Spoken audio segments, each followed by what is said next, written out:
This is Toledo's SymphonyLAB, a behind-the-scenes look at the world of classical music from WGTE Public Media and your Toledo Symphony. I'm Brad Cresswell. Joining me today are the Toledo Symphony's president and CEO Zach Vassar, principal second violin and artistic administrator Merwin Sue, and the TSO's marketing director Felicia Canny. Now we also have two very special guests with us today in the studio. That is Michael Lang from Toledo Ballet. And also, wait for it. We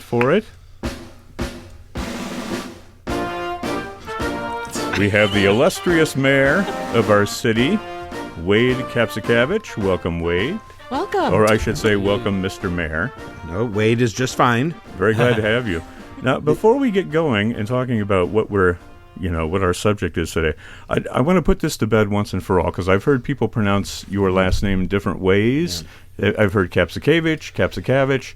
What do you say? Well, I say Kapszukiewicz, but truth be told, I'm sure there's a shepherd in Poland somewhere who really knows how to pronounce it, and I'm saying it wrong.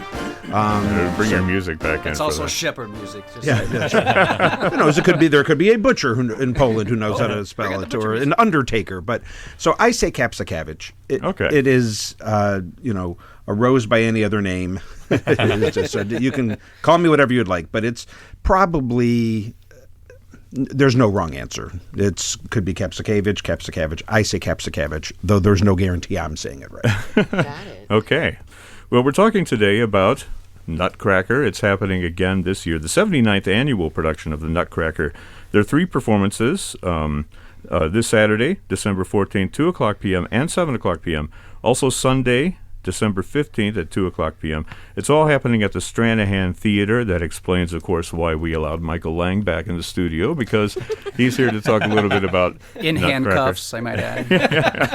It's okay. We'll keep you in line. I have the soundboard to help keep you in line. But for those of you wondering why we have the mayor of Toledo here, it's because you have a connection, along with Zach, to the Nutcracker Ballet, and you sort of belong to this small group of very select folks who have been asked to portray the character of Mother Ginger, right? Well, it may be a small group, but I think the reason I may have done it so well is because I am not small. In fact, it is one of the only roles in the theater where I would not have had to lose weight to play the role. So that's why I accepted. But no, yeah, it was a great time. It was really a blast last year. Yeah. Doing that, and when I was younger, my extracurricular of choice. I mean, I did a lot of things. I worked in the yearbook and stuff like that. But primarily, more than anything else, I did musical theater. If you can believe that, I've always felt that prepared me well for a life in politics, because ultimately it's all make believe. Yeah. There was not where's the laughter button? That was supposed to be a joke. But no, I was. I laughed uncomfortably. So, everything from Bye Bye Birdie, Fiddler on the Roof, Music Man. I had to learn how to tap dance for 42nd Street and on it. In fact, I used those skills to become the tap dancing pig that built the stick house that the big bad wolf blew down at Disney World. Wow. I think Kapszukiewicz is much easier to say. And the only reason that's relevant is because that level of stuffed animal experience is what I used on my resume to become Muddy the Mud Hen the very next year. So that's quite a leap. When everyone looked, really, I was interning for the Mud Hens, and the person who was the Mud Hen, I can't remember if he had a health ailment or maybe his wife. There was a family. So he was, he told, it was Gene Cook at the time, the general manager, look, I got to take care of families. So we sort of had a little staff meeting, and I remember saying, I was the pig who built the stick house at the big. You're hired. I have experience. Now, are you sure it wasn't Are you sure it wasn't the mascot mafia that took out Muddy to make room for you? I'm very certain it wasn't. But I do know that there is a lot of violence pertaining to the portrayal of Muddy. At least there was then. The violence defined as little children hell-bent on proving that I was not a 6'2" duck, but in reality, I was a human being. Who would have guessed? So, constantly pulling at your tail, trying to, rip off the gloves to prove that there's human flesh under there. Yeah. And of course, I want to stay in character, so I don't want to say, "Hey, kid." Of course, I'm human. Lift up the head. Hey, right. kid. So instead, I would just quack angrily, like "Quack, quack," get out of my way. So. But now, was that good experience in preparing you for Mother Ginger? Because you had little kids running around. If not Mother too. Ginger, then certainly City Council.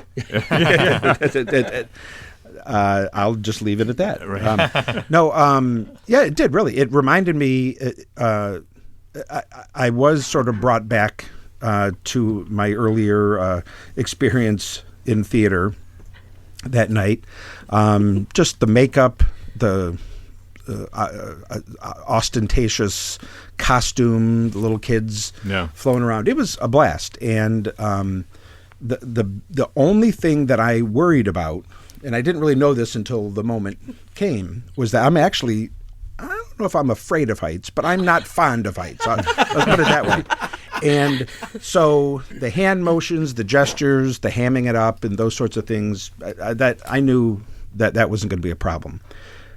But it was only, that night that I sort of said, oh boy, this is 20 feet up in the air on kind of a rickety, some little contraption. So that was, it's on wheels, right? And it's on wheels, and it's being pushed by children. Right, being pushed by children, right?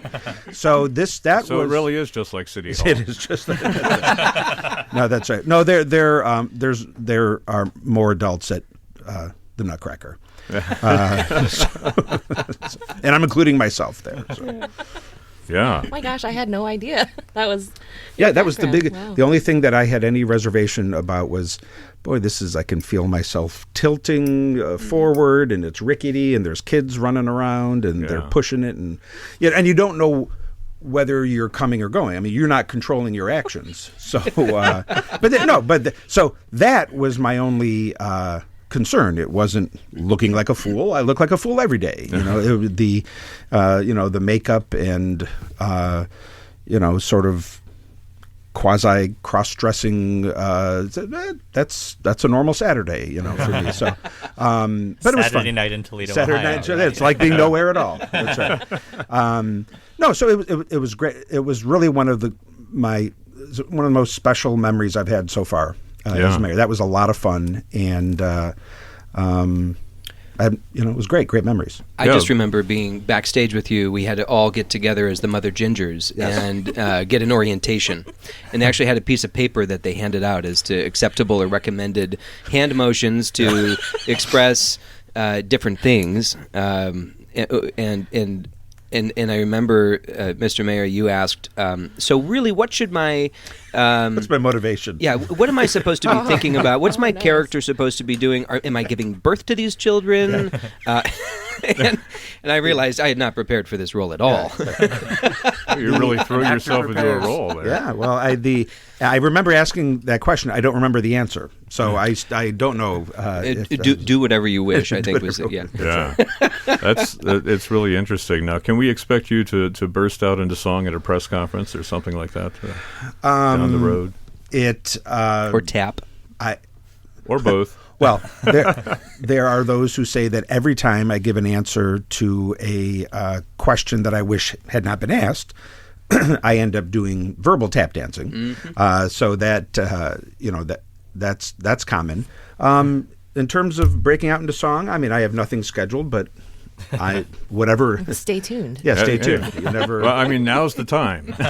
We just started singing Saturday night in Toledo, Ohio.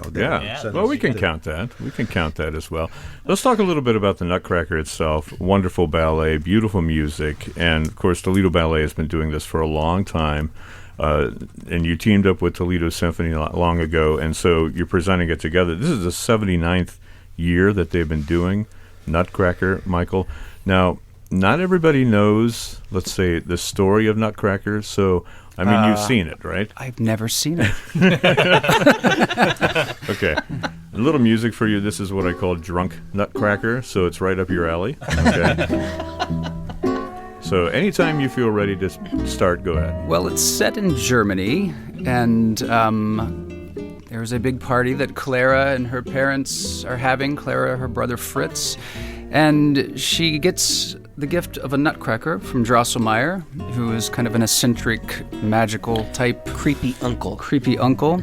And she goes into a dream state and goes to the land of sweets, and all of the sweets come to life, and she takes this grand journey. And I think most people probably know the story of the Nutcracker, but I think what's interesting on our end is in 1892 at the Mariinsky, where it originated, it really wasn't that it wasn't much of a success, and wasn't done year after year after year.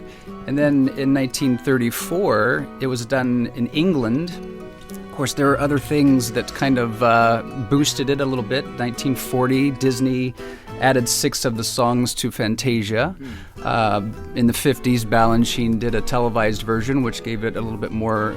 But the 1934 date is kind of what fascinates me when it was done in England, because when you really think about it, it wasn't that much longer after that Marie Vogt took this on. And San Francisco Ballet gets the credit for being the longest running in the United States, but I think that's just because they're the only professional company to have done that. But actually, we've run longer than the San Francisco Ballet's version of it. So wonderful. The history, that Marie Vogt created is pretty incredible when you think back on it. Can I ask a question?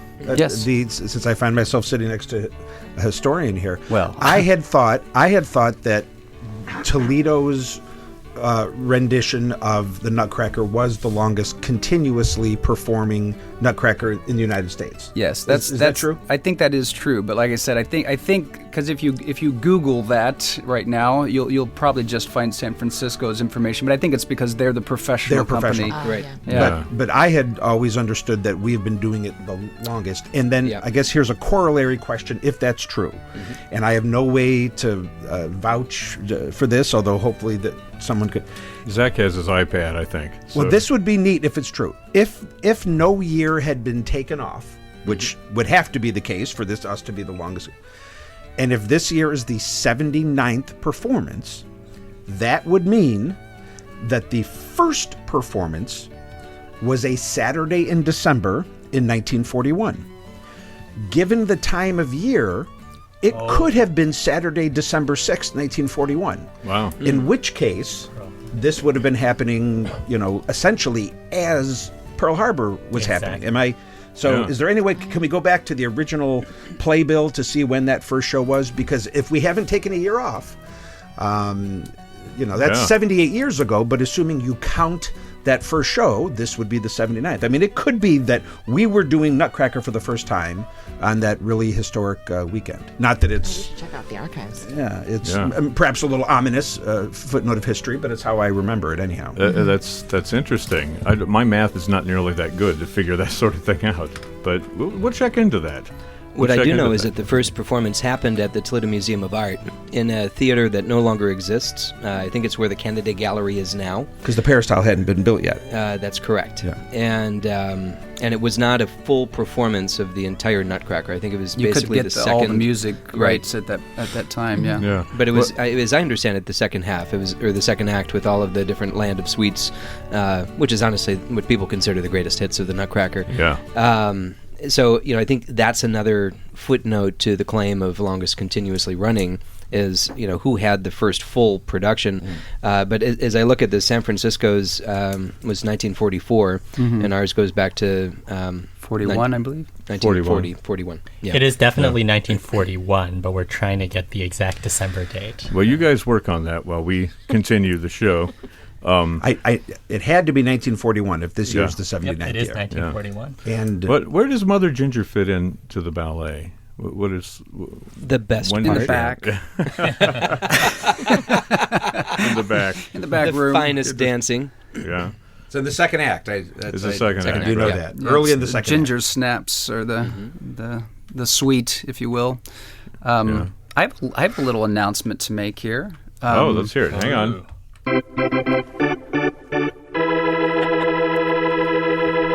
Better be good. For reasons my wife, who is the artistic director at the Toledo Ballet and the director of the Nutcracker, gave me, I don't know exactly why, because sometimes it sounds a little bit like wah, wah, wah, wah, wah, wah, wah. But anyway, the moral of the story is I too will don the Mother Ginger this Friday for the student performance. Oh my gosh! Wow. So that is the late news there that I just received. They asked me, and I thought, well, I'm the only one in my family who's not actually done the Nutcracker. So Yeah. I thought, well, this would be my way to Wow. change that. I'm little- still waiting for my invitation because, like the mayor said, it'd be one of the few roles I could do and not have to worry about. Well, Is it the same costume? after his description of the set that we roll out on, I definitely am going to get with our set designer and get more bolts into that. So Into it's that not- 79-year-old the scaffold. the rickety description. They're Yes, bringing you no on. changes made since then. Yeah. no change to Mother Ginger since 1941. It's a tradition. Well, speaking of traditions, I want to gravitate back toward traditions and Toledo traditions in particular. While we have you here, Mr. Mayor, I'm sure that you have some, you have to be diplomatic, I'm sure, but you have some favorites that stand out for you. I mean, you've lived in Toledo all your life. What traditions do you value or look forward to the most? Well, around the holidays, it's the lights before Christmas at the zoo. I mean, it might be a cliche, but that's just hard to, that's hard Yeah. to beat for me. Yeah. I would say that would be my favorite holiday tradition. Just traditions in general. I don't know if this is I suppose it is a tradition. But opening day for the Mud Hens is sort of in this town, almost a secular holiday where they usually play an afternoon game on a drizzly, sleetish day in April. But the whole city seems to come to a stop. And, you have, That's kind of nice. there are parties outside the stadium and whatnot. So, that springs to mind. Heck, it's not a very long-standing tradition, but I hear that the Christmas weed is coming back for a second year. That's right. So It's legal in Michigan now. maybe 79 years from now, we will say, we have the longest continually running Christmas weed. Yes. Dating back affectation in the to, state. yeah. All the way back to 2018. 2018. Actually, I think Berkeley has us on that one, Mr. Mayor. Yeah, I'm sure they do. In Madison, Wisconsin, and Ann Arbor. We actually had Hate Ashbury. symphony musicians performing in a caroling ceremony for the Christmas weed. That's actually a wonderful memory from last. Aw. Yeah, I loved it. Yeah, the strangest things just crop up. You never know Absolutely. what's going to take off. Well, right? that's what made that successful in my judgment, in that it's hard to do this without some kind of a pun, but the fact that it was organic. Yes. No pun intended. Or the fact that That's it the perfect word. grew from the grassroots. No pun intended. But there you Yeah, we go. need some sort of. But in all seriousness, it was the fact that it was unplanned, unscheduled. It wasn't like there was some proclamation that came down from on high. Hear ye at 4:00. We shall. Plant a weed in the intersection, and right at 6:07 p.m. merriment will occur, and happiness will commence. List of activities. Yeah, it was the opposite of that, and so if it is going to happen again this year and next year and the year after, I hope it retains its sort of bohemian spirit. Yeah. The more it is centrally planned, I think the It less it loses, works. yeah. Yeah. You guys want to do a quiz? We talked about Toledo traditions. I have a Toledo traditions type quiz, except it's Toledo, Spain. Toledo. I think I warned everybody about this, but you, Felicia, so Well, She always make a reads it. difference. you can answer all the questions. Let me pull up a little music for it. Okay. So I'm just going to ask you questions. Some of them are true, false. Some of them are multiple choice. Okay, Toledo, Ohio is the glass city. What is Toledo, Spain? Is it the City of Steel? Is it the Imperial City? Or is it the Blade? Which of those nicknames? The Blade. No, the Blade is a newspaper. But it is known for making Yeah. swords, so I would Exactly, go that's why- for Well, that's steel. why I make Steel. these quizzes a Steel. little tricky, right? Think Star Wars. Sabers. Good one. Good rejoinder. No, the Imperial City is actually one of the names for it. Because it was the main venue of the court of Charles V, the Holy Roman Emperor in Spain. It's also known as the City of the Three Cultures because of the influence of Christians, Muslims, and Jews in its history. Okay. True or false? Toledo, Spain has a street named Toledo, Ohio. True or false? That sounds like false. Toledo, Ohio Street. It's actually I would say true. true. Oh, you got it. He does it to me too. Don't worry. He can read people because he saw my face fall when you said false. And jumped right I don't in. think that street has been there since the 16th century, but No. it would not surprise me if they've renamed a street. Yeah, Toledo, Ohio. But would it be street? Well, I don't know what it would be Calle. typically. Yes. Yeah, Thanks, something Michael. like that. Sí. Yeah, No okay. problema. Toledo boasts the biggest what in all of Spain? Do they have the biggest zoo? Do they have the biggest bell? Or do they have the biggest statue in all of Spain? I'm going to go for Bell. I agree, yeah. Yeah. Statue. I'm going for statue. Oh, wait a minute. Sorry.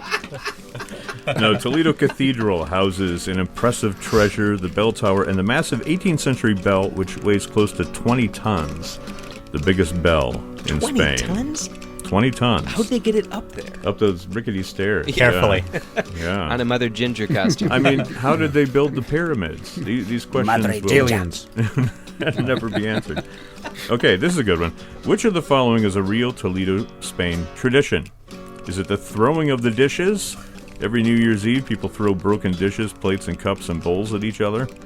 Or is it the racing of the cows? People dress up in costumes and they ring cowbells while one of them is chased by a fake cow.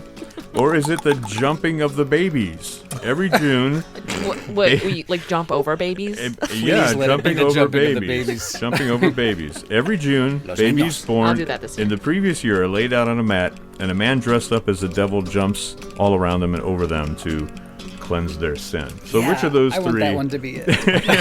You want it I to want that one to be Which it. of those three is a Toledo tradition? Because they're actually all true. They just come serious? from various parts. Wow. Well, I know what Of I'm the doing New world. Year's. Yeah. Kidding. I'm Throwing jumping broken over plates? Felicia's You know. baby. Yeah. With broken bowls. They don't. They'll break the bowls first, and then they'll They let don't you have out. the annual complaining of the potholes. That's, or that's just Toledo, Ohio. No, that's happening in the That's just Toledo, parallel Ohio. universe in Spain right now on a podcast. Yeah. So Far away. Universe. if I give you the clue, it needs more cowbell. It's the racing of the cows. This happened. People dress up in different costumes of characters, and they act out a scenario. Then they choose a visitor or a stranger, and they form a big double line, and the stranger has to run down the line being chased by somebody with a stick and cow horns on it, and they have to make it to City Hall. And if they make it to City Hall, then they feed them garbanzo beans and give them lemonade. So that's the sounds reward. I thought they became mayor. That was your path to the top, I If assume. that's what it takes to become mayor, then they can have it. Yeah. Garbanzo beans and lemonade. Hey, that is a delicacy in sounds good. near Toledo. We're all going out for brunch after this. Garbanzo beans. Okay, in addition to Toledo, Ohio, and Toledo, Spain, there are several other cities named Toledo. Which of these is not a real city? Okay, is it Toledo, Ontario, Toledo, Oregon, or Toledo, Texas? Toledo, Ontario. No, that's actually a real... Well, maybe you can confirm. Have you ever heard of Toledo, Ontario? I do know all of Canada, but You don't know? He's the representative. That's right. So then it's going to be Texas? Toledo, Texas, because I've been to Toledo, Oregon. Yeah. Toledo, Texas. There is a Toledo, Texas, but it's unincorporated. There's like 500 people that live there. It's right next to Paris, Texas. Yeah. Yeah. Okay. True or false? The you can stay at the Paris Hilton there. the Paris style. Toledo, Ohio, and Toledo, Spain. Their connection between the two sister cities is the oldest formally recognized sister city relationship in the world. Is that true? That Or is absolutely true. I figured you would know that one, definitely. 1931, officially. 1931. But dates back to the 1800s as far as the relationship goes. Okay. Toledo, Spain is famous for its mazapan, or marzipan, that's sweet dessert, as we know, which was originally called the royal dessert. Who invented it? Was it a group of medieval nuns, a group of Dominican friars, or Alfonso X of Spain, also known as Alfonso the Wise? Think Sound of Music. Going for nuns. Yeah. The nuns of the San Clemente convent. Evidently, there was a big, severe famine in the area following a war, and they decided they were going to feed people with the only food they had in their pantry, which was sugar and almonds, something like that. Not garbanzo beans? Yeah. How do you Those solve a famine? Yeah. Still waiting for the mayor to treat us to one of those. Okay. Toledo. Famines or songs? Or songs about famine. Well, All right. song that will create a famine, maybe. I don't know. There you go. Superpower. All right. Toledo, Ohio boasts a world-famous art museum, but Toledo, Spain also has a famous art museum which celebrates an artist from the Spanish Golden Age. Who was that artist? El Greco. El Greco. Very easy. Bonus question if you can I answer get it, this. so it's very easy. Thank you. Exactly. I had to make sure that there were a few that you could answer, Michael. Yeah. Okay, excellent. bonus question. True or false? Mayor Wade was born in Toledo. True or false? I know this one. I think I know it too. Go for it. What do you think, Felicia? True. False. False. That was false. I don't know. The look he gave me makes me go back to Wikipedia. All right. It is a city with a different type of Spanish influence, but I was born in San Diego. Yeah. My dad was in the Navy, and so I was born in something called the Balboa Naval Center. So no, we moved to Toledo when I was 3 months old. So, okay. For the weather. So you don't remember San Diego?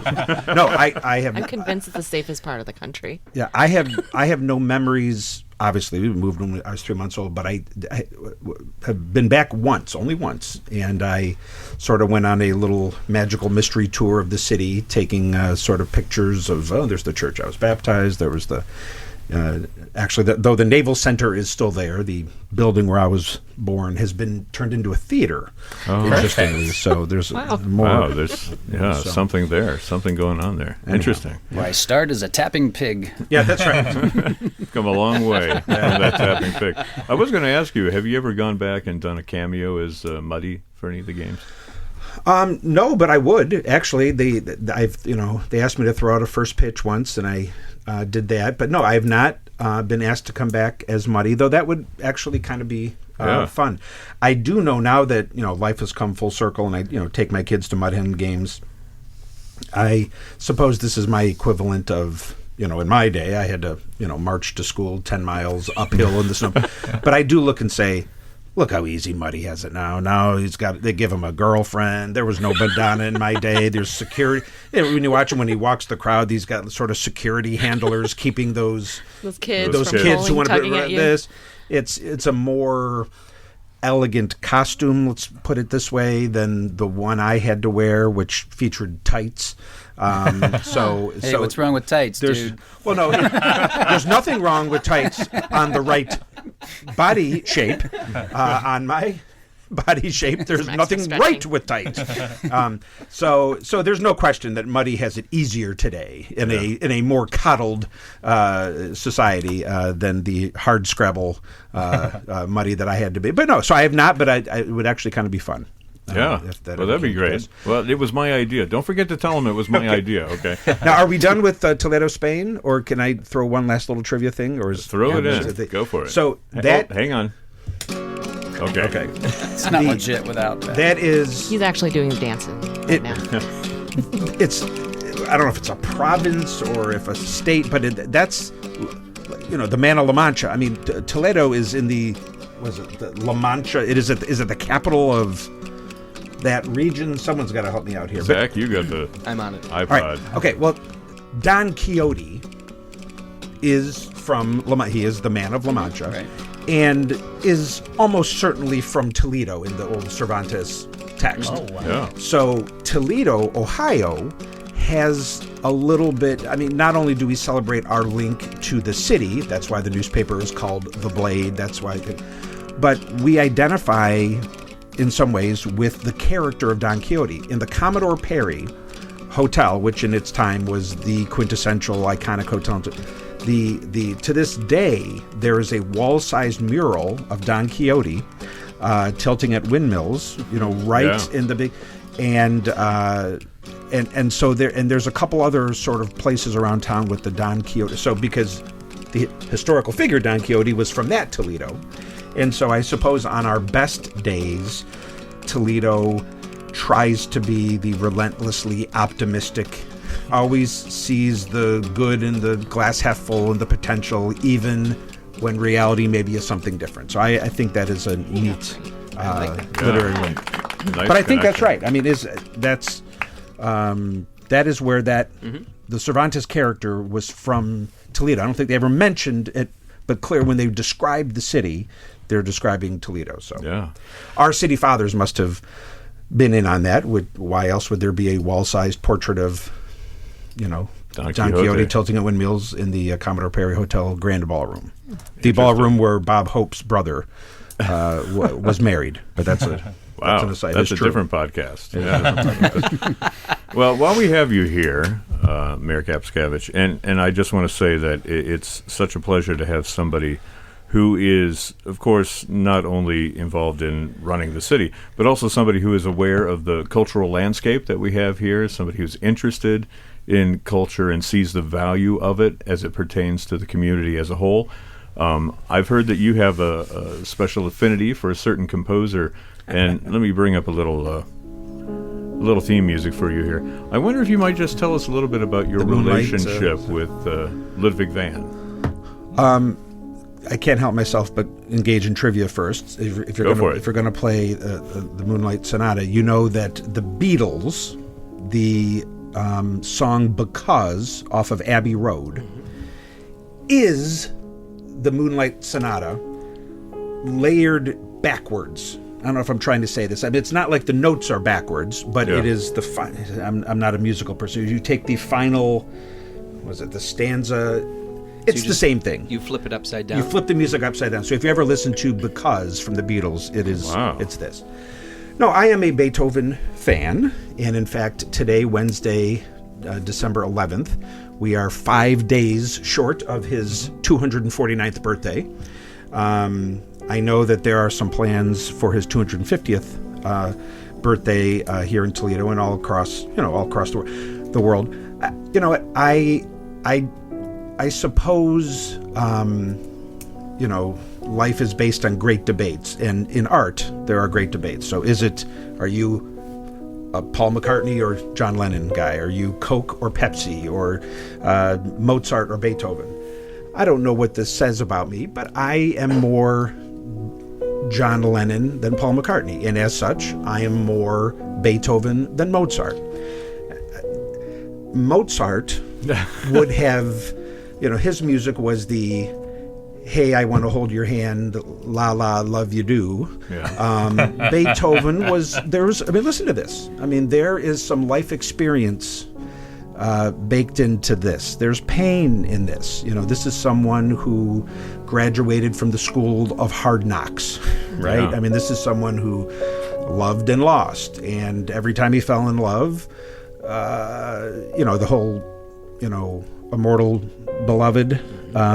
It's unclear who that person was, but it was probably someone of a higher status that couldn't leave everything to marry this lower class person, because her children would then lose their rank and status and title. So this is a person, and I haven't even gotten into the fact that, from about the age of 20, he was deaf. Yeah. And his dad,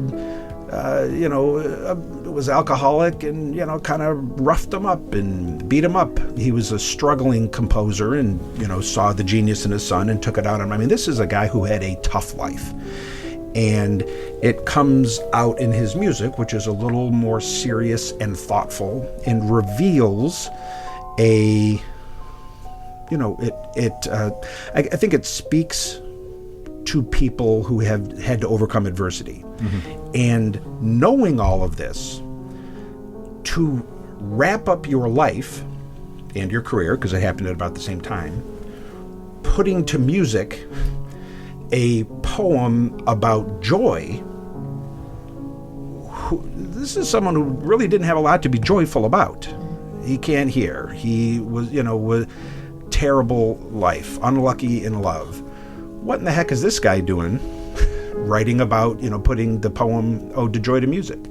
And I think that is inspiring even 250 years or 200 years probably after he wrote the Ninth Symphony.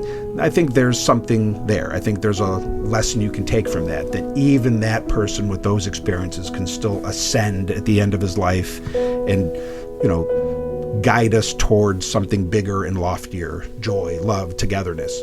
Yeah. I'm not belittling Mozart, but he was a little sillier. He was a little more love me do, and I want to hold your hand. And he wasn't, across the universe or day in the life. And I think that's the comparison. It's an interesting comparison. I've never thought of it that way before, but I absolutely see what it is that you're saying. And Beethoven, it kind of set the tone for all of the 1900s or 1800s, 19th century. Well, as you were talking about that, I was thinking also about how there's this enduring quality of symphonic music, and that's why it's lasted so long, so many hundreds of years. And I really do think that the Nutcracker has the same kind of enduring quality that people and families can just relate to year after year, and that's why it's become such a great tradition in not only this community but worldwide. And I wonder, since Michael is new to Mother Ginger, and we have veterans here in the studio today, if there's any advice you would give to the Mother Gingers that we have lined up for this season, if they're listening, because we have some great head honchos from restaurants in town who will be playing that part, and they need some tips. Yeah, Mother Ginger tips from our veterans. Don't fall off the scaffolding. That's a good one. No, just I think the advice I would give was the advice that they gave me last year, and Zach also, is that you cannot overdo it. There's no just ham it up, be as expressive as possible, large hand motions. You did the sprinkler, didn't you? I did do the sprinkler. Is that like a special move, or what is it's a that? dance It's move. a dance move. But shopping cart, sprinkler. Yeah, but there's no way to do it. Michael just did it for us. I think I Michael's also... pro. I am a professional, so don't I just said that. try this at home. I may have done the Macarena also. But the point is, you Like can't... every good mother. Right. You can't overdo it. Don't underact. This is an opportunity to overact. And given that you're wearing an enormous hoop skirt and wearing more makeup than one should, it's a great opportunity to get outside yourself and to forget what appropriate conduct might be in terms of playing a role. This is allowing you to play a crazy role and over the top. I just remember feeling like if I ever had the misfortune of seeing a movie of what I did on stage, I would regret it immensely and immediately. Yeah. Well, as we draw to a close, I wonder if I could give you the final word, Mr. Mayor, and you could just talk about your feelings about how important the arts are to a community, and especially our community, how the arts relate and make everything that we do better. Well, I have always felt that the arts give a community its soul. That, yes, you need jobs to sustain families and wages. Sure, you need that. There has to be a level of safety and security in your, so you have to have a police force. There are necessities of living in common space with other human beings, and you need them. And you can do all of them without art, but it would be a soulless place. I'm not much of a world traveler. I'm not. But I did have the opportunity to go to Warsaw not too long ago. And even in a city that was totally pulverized, by Hitler after the war in a way that not many other cities were. He really took out his vengeance on that city as a result of the Warsaw Uprising. Prague was essentially untouched, etc. But even in a city that was totally rebuilt from scratch, you still see some leftover vestiges of that Soviet-style 1970s centrally planned, gray, lifeless society. And that, in talking to Peter Yurvagi, who's, I've known for years and has been on city council and a fixture in city government for years. I mean, he escaped from Hungary in the Hungarian Revolution and still has some memories of what society can be like without art. And that it's not a bright place. It's dark and drab and soulless. So we are fortunate in Toledo that, look, we know who we are. We like who we are. We're not New York City. I don't want to be New York City. I don't want the 2-hour commutes and the ridiculous cost of living and all of the silliness. We are a wonderful, mid-sized, Midwestern American town with, a real sense of sort of Midwestern charm and niceness, cost of living that's pretty darn affordable, and some wonderful amenities that outpace the population base of our community. So we have the best zoo in the country. Don't take my word for it. That's what the USA Today said in 2014. We have, a top 15, top 20 museum in the entire country. And I am ranking it now with, some of those museums in New York City and Boston and Chicago. Our symphony, our ballet, our arts scene in general is comparable to what you would find in New York and Boston and on the coasts. Only you get it in Toledo, where it is you get the benefit of living in a community that is friendly, affordable, accessible. It's great. It's something that we really, I hope we don't take it for granted, because it's one of the things that makes Toledo so special. I mean, we have world-class arts resources here in this community. There are people, not every day, but every month or so, from the Louvre who come over and take a peek at what's happening in our Museum of Art. That's significant. And what our symphony does, what all of our arts do, is comparable to what you would see anywhere in the world. And that's something that gives Toledo its soul.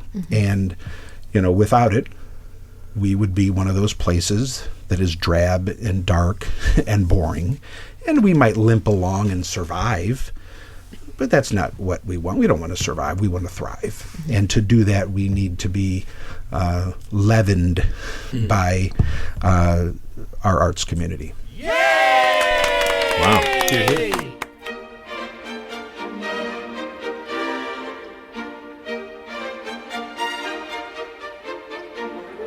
The concert's happening this week. It's Saturday, December 14th at 2 o'clock and 7 p.m. and Sunday afternoon at 2 o'clock p.m. at the Stranahan Theater.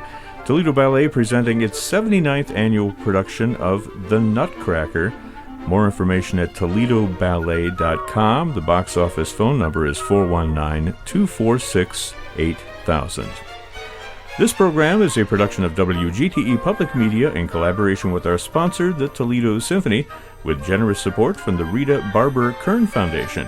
You can download episodes of our program as a podcast by going to our website at wgte.org/lab. You can also subscribe to us through your podcast app of choice, including Apple and Google Podcasts. And remember, you can check out all the upcoming events at the Symphony by visiting their website at ToledoSymphony.com and their various social media outlets on Facebook, Instagram, and Twitter.